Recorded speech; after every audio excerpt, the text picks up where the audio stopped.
నిర్ణయం తీసుకుంటారా, ధిక్కరణ చర్యలు ఎదుర్కొంటారా? గౌరీశంకర్ గారు చెప్పండి. నిన్న స్పీకర్ గారికి సంబంధించి సుప్రీంకోర్టు చేసిన ఘాటు వ్యాఖ్యలు, వాటి ప్రభావం ఏ రకంగా ఉండబోతోంది? ఎలా ఫిరాయింపుదారులపై చర్య తీసుకునే అవకాశం ఉందా? మళ్ళీ ఉప ఎన్నికలు వస్తాయా? డెఫినెట్లీ ఇది కాన్స్టిట్యూషన్ క్రైసిస్ గా పోతుందండి. ఎందుకంటే సుప్రీంకోర్టు డైరెక్షన్ చాలా క్లియర్ గా ఉంది. ఆ 3 months లో మీరు తేల్చండి, decide disqualification of 10 BRS MLAs కి. ఇంకోటి సుప్రీంకోర్టు జడ్జి కూడా చెప్పాడు, speaker as a presiding officer did not enjoy immunity when exercising quasi-judicial powers under the 10th schedule of the constitution. Decide within 3 months అన్నారు. అంటే మీకు quasi-judicial powers పెద్ద మీకు మరి you cannot question the judiciary decisions. Definitely you have to take a decision. And second thing, Rajiv Gandhi గారు ఒక మంచి ఉద్దేశంతో యాంటీ డిఫెక్షన్ లా తెచ్చారు. అది తెచ్చిన కానీ ఇంప్లిమెంటేషన్ ప్రతి ఒక్కొక్క స్టేట్ లో ప్రతి దగ్గర, నాట్ ఓన్లీ జస్ట్ తెలంగాణగా ఒకటి కాదు, ప్రతి దగ్గర ఇది ఉల్లంఘన చేస్తూనే ఉన్నారండి. ఈ పార్టీలో జాయిన్ అవుతారు, ఆ పార్టీలో ఇంకో పార్టీకి వెళ్ళిపోతాం పవర్ లో. ఇప్పుడు నేను మొన్న ఏం చేశారు, లేలే ఊరికే కండువా వేసుకున్నాం, అసలు వెళ్ళేం లేదు, మేము ఆ పార్టీ జాయిన్ కాలేదు అని చెప్తారు. వాట్ కైండ్ ఆఫ్ అండి, with their all senior MLAs ఉన్నారు, దే ఆర్ పొలిటికల్ లీడర్. మాజీ స్పీకర్ కూడా ఉన్నారు, అది విశేషం. మాజీ స్పీకర్ కూడా, మాజీ స్పీకర్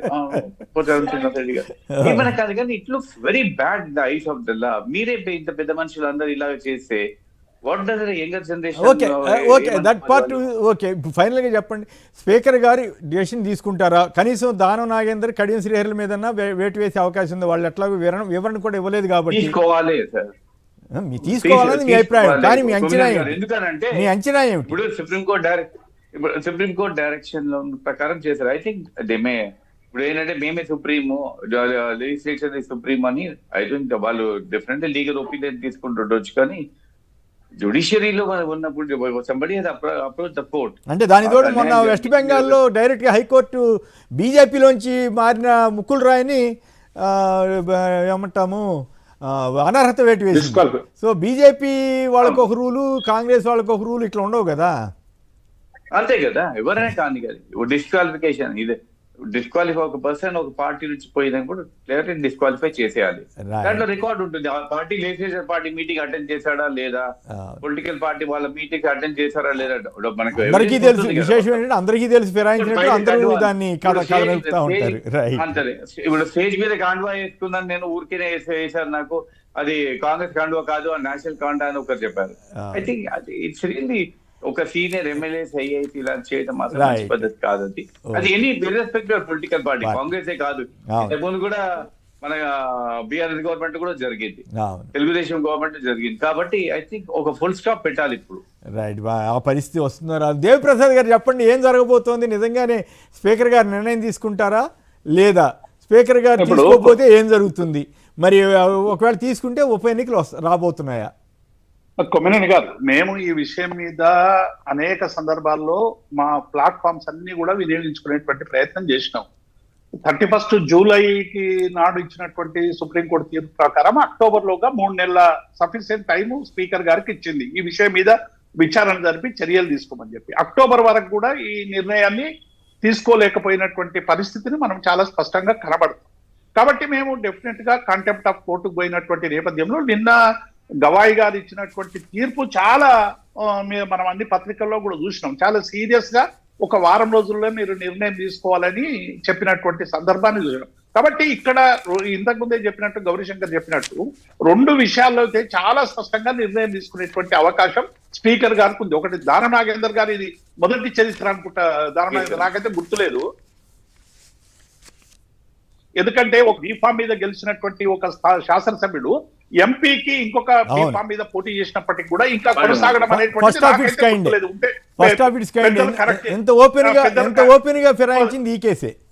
అదే పెద్దలు కరెక్ట్ చేయాలి, నాకేం తెలియదు, నేను ఏమంటున్నా. కాబట్టి ఈ ఒక్కరినైనా చేసి ఉంటే స్పీకర్ కు సంబంధించినటువంటి కొంత గౌరవం దక్కేది. శ్రీనివాస్ యాదవ్ డైరెక్ట్ గా నిజమే, శ్రీనివాస్ యాదవ్ కూడా కరెక్ట్, మంత్రి అయ్యాడు కదా, కరెక్ట్. అంటే ఎలక్షన్ లో పోటీ చేసింది అయితే ఈయన. అది నేను ఏమంటున్నా, నేను చేసింది కరెక్ట్, అట్లే చెయ్యాలని నేనేం చెప్తలేను కొమ్మినేని గారు. ఏదైనా ఇప్పుడు జరుగుతున్నటువంటి సుప్రీంకోర్టు ఇచ్చినటువంటి తీర్పు ప్రకారం డెఫినెట్ గా ఆ ఒక్కరినో ఇద్దరినో చేసి ఉంటే మిగతా విషయాలు ఇప్పుడు ఉన్నది ఏంది, క్రాస్ ఎగ్జామినేషన్ జరుగుతూ ఉన్నాయి. ఆ క్రాస్ ఎగ్జామినేషన్ చెప్తున్నది ఏంది, మేము వినాయకుని కండువా వేసుకున్నామని చెప్పి ఇంకొకటి చెప్పి రకరకాలుగా చేసాయి.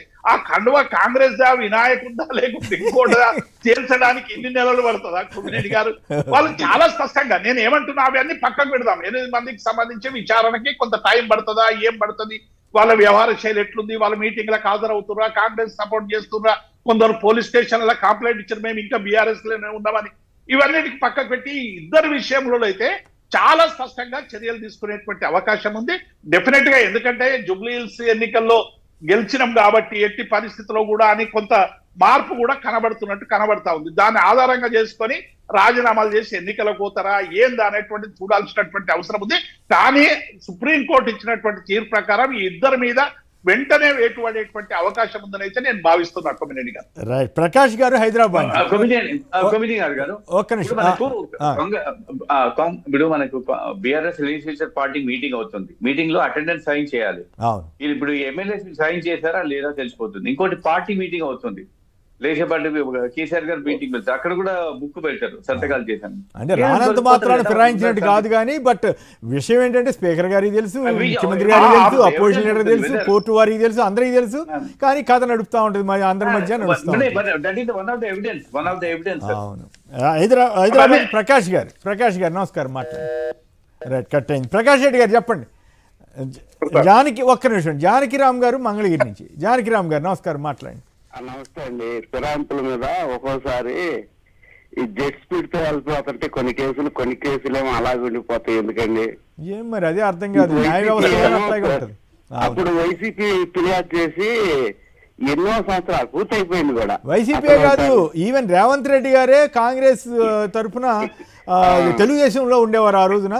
అప్పట్లో దయాకర్ రావు గారు వీళ్ళందరి మీద ఆయనే కోర్టుకు కూడా వెళ్ళారు. ఆ కోర్టులో ఇంకా తేలలేదు. ఈ లోపు ఎలక్షన్లు వచ్చినాయి, అది వేరే కదా. ఇక అదే ఆశ్చర్యం ఉంటుంది అనుకున్నా. అసలు జెట్ స్పీడ్ కన్నా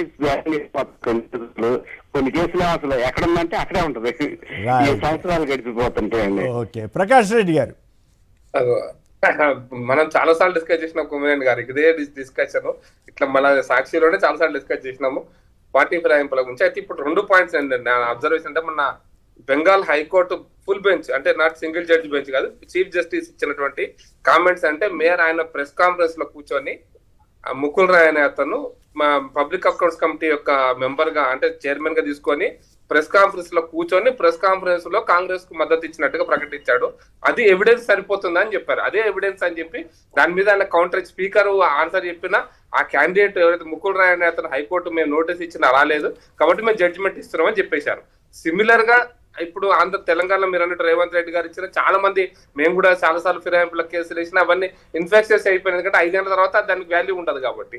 అయితే సుప్రీంకోర్టు ఇప్పుడు దీన్ని సీరియస్ గా తీసుకుంది కాబట్టి నిన్నటి సుప్రీంకోర్టు గవాయ్ గారి స్టేట్మెంట్ చాలా స్పష్టంగా ఉంది. ఇంతకుముందు గౌరీశంకర్ గారు చెప్పారు నిన్న చాలా అంటే కామెంట్స్ చేసినప్పుడు చర్చ ఆర్డర్లో రాయలేదు కానీ మీరు జనవరి అంటే వచ్చే నూతన సంవత్సరం 26 లో మీరు బయట ఉంటారా ఇంకెక్కడ లోపల ఉంటారా మీరే డిసైడ్ చేసుకోవాలంటే స్పీకర్ కు ఒక రకమైన వార్నింగ్ ఇచ్చారు, ఇంచుమించు ఒక వార్నింగ్. అట్లా కాదు, ఐ డోంట్ థింక్ సో. కేవలం మీరు ఫంక్షన్ ఎక్కడ జరుపుకోవాలనేది మీ ఇష్టం కానీ కాదన్నట్టుగా తప్ప ఇంకో అర్థం వచ్చేటట్టు కాదనుకుంటా. 2026 ఫంక్షన్ ఎక్కడ జరుపుకోవాలని అర్థం అదే. 2026 ఫంక్షన్ ఎక్కడ ఒక్క నిమిషం అని ఒక మీడియాలో వచ్చింది ఏంటంటే, speaker to decide whether he wants to spend his new year wear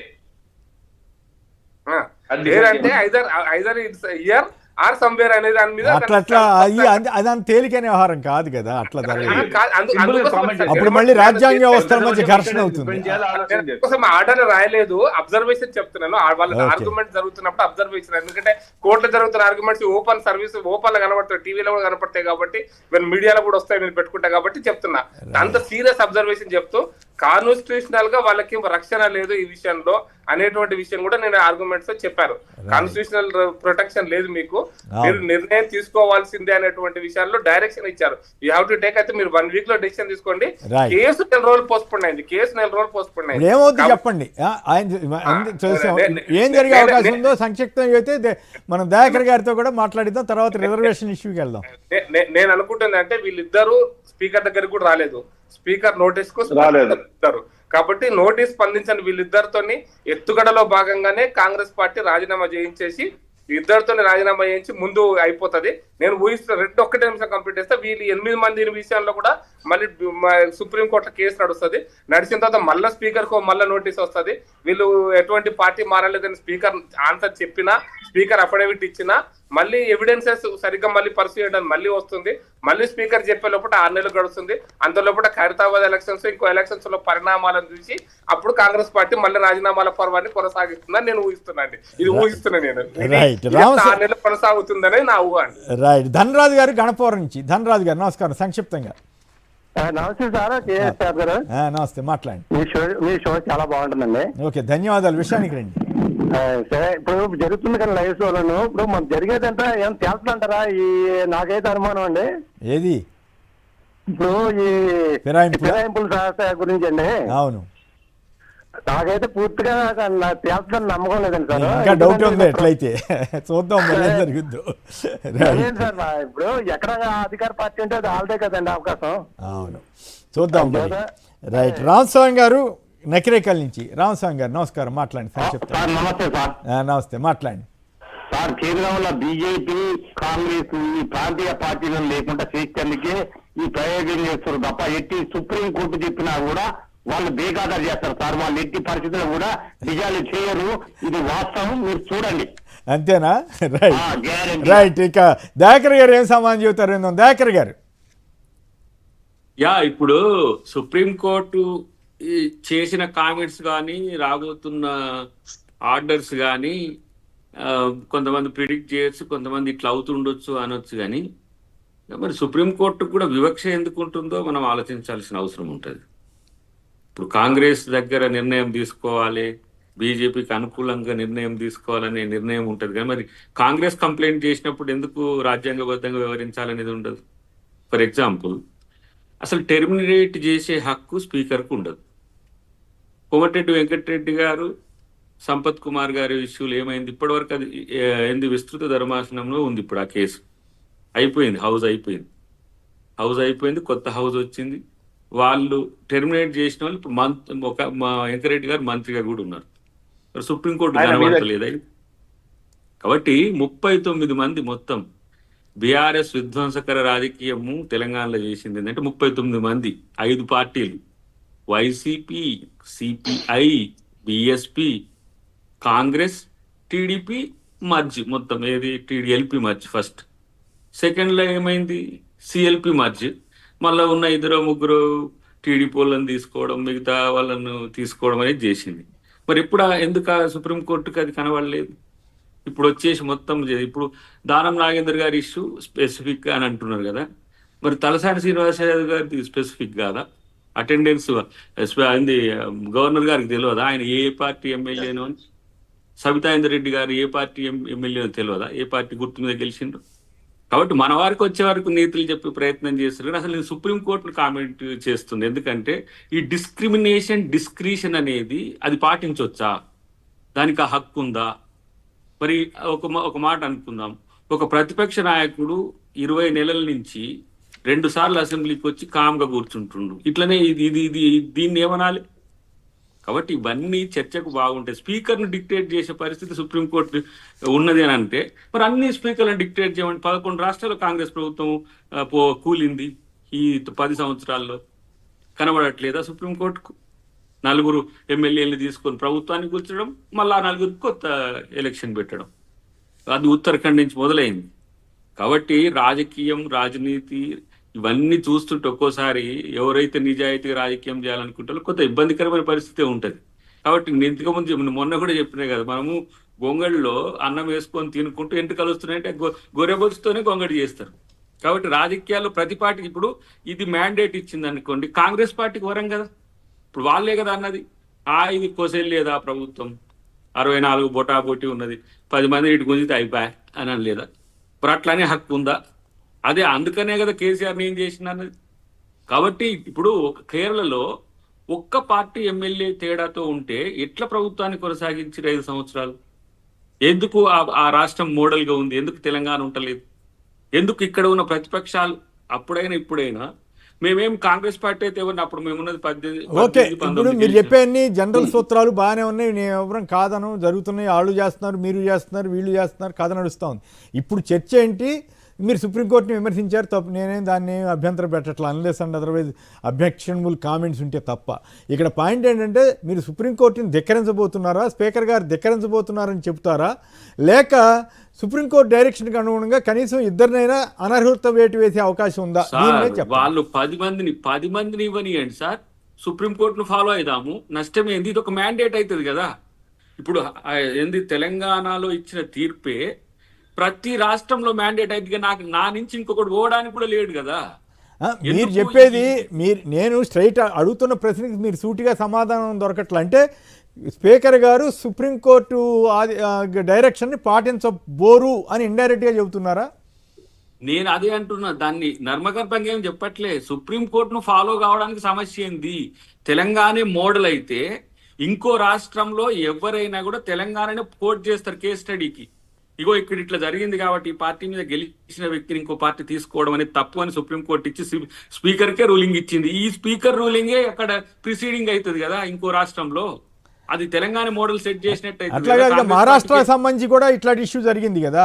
Maharashtra speaker మీద కూడా ఆ రోజుల్లో గట్టిగానే అన్నారు కానీ బట్ అయినా కూడా స్పీకర్ పట్టించుకున్నట్టు లేడు ఆ రోజుల్లో. అయినా కూడా కథ నడిచిపోయినట్టుంది. ఇప్పుడు గతంలో మీ కాలంలో చర్చలు ఏంటి? స్పీకర్ నాన్ పార్టీ పర్సన్ అయితే బాగుంటది అని ఒక చర్చ జరిగింది, అసలు స్పీకర్ పార్టీ ఉండొద్దు అని ఒక చర్చ జరిగింది. కానీ స్పీకర్ కూడా ఎమ్మెల్యే కదా, ఏదో ఒక పార్టీ నుంచి గెలవాల్సిందే కదా. కాబట్టి ఇక్కడ స్పీకర్ వ్యవస్థ కొంత గత కొద్ది కాలంగా ఉన్నప్పటికీ కూడా రాజకీయాల్లో ఇది ఒక ట్రెండ్ అయిపోయింది, ఇది ఒక ట్రెడిషన్ అయిపోయింది, ఇది ఒక కన్వెన్షన్ అయిపోయింది. కరెక్టే సార్. మీరేం ఇవన్నీ ఈ నీతులు లేకపోతే ఇవన్నీ విమర్శలు ఇవన్నీ అందరికి తెలిసినవే. నేను స్ట్రైట్ ప్రశ్నలు రెండు. ఒకటి, సుప్రీంకోర్టు డైరెక్షన్ని స్పీకర్ పాటిస్తారా పాటించరా, ఎవరి మీదైనా అనర్హత వేటు వేస్తారా వేయరా, మీ అంచనా ఏంటి? కనీసం అఫ్కోర్స్ పార్టీ నిర్ణయం తీసుకుంటే అది వేరే విషయం, బట్ స్పీకర్గా ఏం చేయబోతున్నారు? ఇప్పుడు మీరు ఏంటంటే స్పీకర్ అంటే ఆయన కాంగ్రెస్ కాబట్టి కాంగ్రెస్ పార్టీ ప్రభుత్వం చెప్పినట్టు రేవంత్ రెడ్డి గారు చెప్పినట్టు వింటాడు కాబట్టి అనే నోషన్కి పోతుండ్రు. స్పీకర్ వ్యవస్థ ఇండివిజువల్ వ్యవస్థ. స్పీకర్ దాని గురించి నేను కూడా కామెంట్ చేయలేదు, మీరు కూడా ఆయన డిస్క్రిషన్. నేను అంటున్నా ఇదే ఎందుకు సార్ దయాకర్ గారు మీరంటే గౌరవం, మీకు దయాకర్ గారు మీరంటే గౌరవం, మీకు అన్ని అనుభవాలు తెలుసు, విషయం తెలుసు సార్. అయినప్పుడు కూడా మీరు అటు చెప్పదలిస్తే నేనేమి అభ్యంతరం పెట్టను. నేను చెప్తున్నా సార్, ఇప్పటి వరకు స్పీకర్ గారు కోర్టును లేకపోతే జుడికేచర్ ను గౌరవించాలనే ఆలోచనతోనే ఉన్నారు. నేను ఈ పదం కూడా మీకు ఎందుకు ముందు చెప్పినా, కోర్టును ఫాలో కావడానికి తప్పేంటి అనడానికి కూడా నేను ఉదాహరణ అంటే వీళ్ళ మీద అనర్హత వేటు పడబోతోందని మీరు ఇండైరెక్ట్ చెబుతున్నారా వీళ్ళిద్దరి మీద? కనీసం ఆ డిస్క్రిషనరీ పవర్ ను బట్టి ఇప్పుడు ఇద్దరిది ఉన్నది ఆ 8 మంది మొదలుకు వచ్చారు, ఇక్కడికి వచ్చేసరికి మళ్ళీ డిస్క్రిషనరీ పవర్ అంటారు. మీకు నేను చెప్పేది ఒక్కటే, ఒక అనర్హత పోతే చాలా చట్టాలు ఉన్నాయి కాబట్టి ముందే రాజీనామా చేపిస్తారండి. నేను ఇప్పుడు అది చెప్పలేదు కానీ నేను అంటున్నది, స్పీకర్ ను డిక్టేట్ చేసే హక్కు సుప్రీం కోర్టుకు ఉంటే స్పీకర్ ను లేదంటే ఏమంటారు మా ప్రభుత్వాన్ని ప్రశ్నించే హక్కు ఉంటే west Bengal high court discussion Congress party speaker అయితే మాత్రమే స్పీకర్ ఉండదు, ఆయన వద్దు. వెస్ట్ బెంగాల్ లో మరి ఏకంగా డైరెక్ట్ గా అనర్హత వేటు వేసేసి పొమ్మన్నారు కదా, అట్లా జరిగింది కదా. రాజకీయ నిర్ణయం, వ్యక్తులు. ఇప్పుడు ఒక ఆయన మళ్ళా బీఆర్ఎస్ కు పోతా అంటున్నాడు, ఇప్పుడు ఆయన ఏం చేస్తాం? అవకాశం ఉంది సార్ కొమ్మినేని గారు. కోర్టు డైరెక్ట్ గా అంటే ఇది ఎలక్షన్ కమిషన్ సంబంధించిన అంశం కూడా కాబట్టి స్పీకర్ కి చెప్పకుండా he is disqualified, he may be terminated and elections may be conducted అని డైరెక్షన్ టు ఎలక్షన్ కమిషన్ ఇచ్చే అవకాశం కూడా ఉంది సుప్రీం కోర్టు. ఇన్ కేస్ వాళ్ళు రాజీనామా చేయకపోయినా స్పీకర్ ఇంకో రకంగా అబ్జర్వ్ చేసిన అరుణాచల్ ప్రదేశ్ నాగాలాండ్ నాకు గుర్తులేదు, ఏకంగా ఒక మంత్రినే డిస్క్వాలిఫై చేసింది సుప్రీంకోర్టు. మరి మీరు ఇందాక దయాకర్ గారు చెప్పినట్లు న్యాయ వ్యవస్థ కూడా ఒక్కొక్క కేసులో ఒక్కో రకంగా వ్యవహరించబట్టే ఈ సమస్యలు వస్తా ఉన్నాయి. అందుకోసం ఫైనల్ గా ఒకటే పాయింట్ సార్ నేను చెప్పాను, సుప్రీం కోర్టు కూడా ఇప్పటికైనా కూడా రాజ్యాంగాన్ని పరిరక్షించాలనుకుంటే 10th షెడ్యూల్ మీద ఇంటర్ప్రిటేషన్ స్పష్టమైనటువంటి వివరణ ఏం కనుక ఇంటర్ప్రిటేట్ చేసినా కాన్స్టిట్యూషన్ రాజకీయ నాయకులు మీరు కలుపుకోవాలా, తెలుగుదేశం వాళ్ళ మొత్తాన్ని విలీనం చేసామనలా అట్లాగే నడుస్తూ ఉంటుంది ఇక అంతే. అందుకోసమే సార్ Right. ఓటు సగం సగం ఓకే, గౌరీశంకర్ గారు ఫైనల్ గా ఇన్వాల్వ్ అయితే మంచిది సార్. ఫైనల్ గా మీకేం అర్థమైందో చెప్పండి, ఏం జరగబోతుంది అన్న దాని మీద ఈ ముగ్గురు మాట్లాడిన దాని మీద సంక్షిప్తంగా చెప్తే వేరే అంశంలోకి వెళ్దాం. డెఫినెట్ గా speaker will take legal opinion తీసుకుంటాడు. ఎవరికైతే ఏ కేసు అయితే కొంచెం వీక్ కేసు ఉందో అతన్ని రాజీనామా చేపిస్తారు. రాజీనామా చేపించడం తప్ప అనర్హత వేటు వేయకుండా కామ్గా ఇట్లా చేయిస్తారంటారా? రాజీనామా చేపించారు. సో అంటే సుప్రీంకోర్టుతో ఘర్షణ పట్టడానికి స్పీకర్ వెళ్తారా వెళ్ళరా? ఇట్ క్రియేట్ కాన్స్టిట్యూషన్ క్రైసిస్ కదా. ఇప్పుడు ఎవరు సుప్రీం అనే వస్తుంది, అవును. పార్లమెంటరీ సుప్రీమా లేదంటే అది చాలాసార్లు జరిగింది, ఆ చర్చ జరుగుతూనే వస్తా ఉంది ఇప్పుడు జరిగింది అది. కాబట్టి అంతవరకు రాజీనామా ఫుడ్ వచ్చి అనిపిస్తుంది నాకు. ఎవరి ముందే రాజీనామా చేపిస్తుండొచ్చు కొంతమందికి. Right. కేసు నడుస్తుంది.